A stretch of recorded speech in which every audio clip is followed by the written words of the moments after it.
ఇప్పుడే నాకు ఫోన్ వచ్చింది, చింతపత్తిలో మన ప్రచార వెహికల్ పోతా ఉంది ఒకటి. మొగతను ఉండేవాడు ఎదురుగా రావాలా, మాస్కులు వేసుకొని సినిమాలు వేసుకుంటారే, ఇది మూతికి గుడ్డ కట్టుకొని దానిపైన పెట్రోల్ పోసి అగ్గి పెట్టినారు. ఇప్పుడు విఠలం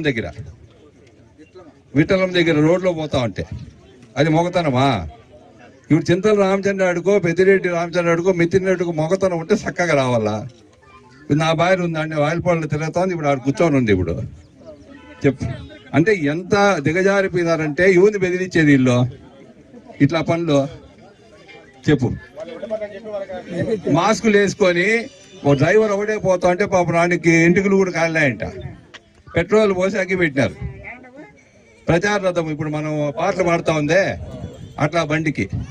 నా భార్య ఆందం ఉంది, ఇప్పుడు ఆందం ఉంది, ధర్నా చేస్తూ ఉంది. అంటే మొగతనం లేని ఎమ్మెల్యే, మొగతనం లేని ఎంపీ ఎదురు కూడా మమ్మల్ని ఎదుర్కోవాలి. ప్రచార రథం ఏం చేసింది తల్లి? ప్రచార రథం ఏం చేసింది చెప్పు? అదేంది మూతి గుడ్డలు కట్టుకోనంట. చెప్పు, మొగతనం ఉంటే మొగం కనపడేట్టుగా పెట్టాలి కదా.